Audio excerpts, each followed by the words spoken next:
मंत्रालयात आज होणाऱ्या महापौर पदाच्या आरक्षण सोडतीकडे संपूर्ण राज्याचं लक्ष लागले। हे आरक्षण जाहीर होताच मुंबईचा पुढचा महापौर कोण याचं चित्र स्पष्ट होईल।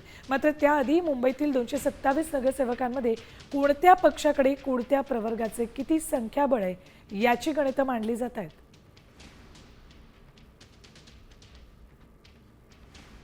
आपण बघूया कुठल्या पक्षाकडे कोणते नगरसेवक आहेत, कुठल्या प्रवर्गाचे आहेत। हरेश्वर पाटील 2002 सर्वसाधारण गटात निवड झालेली, महादेव देवळेंची 2002 साली एससी मधून ते निवडून आले होते।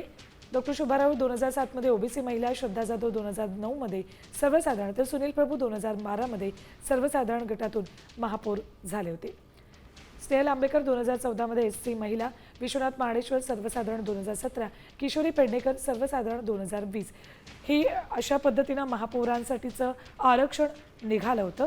आता या वेळेला नेमकं काय घडतंय याची उत्सुकता सगळ्यांना आहे।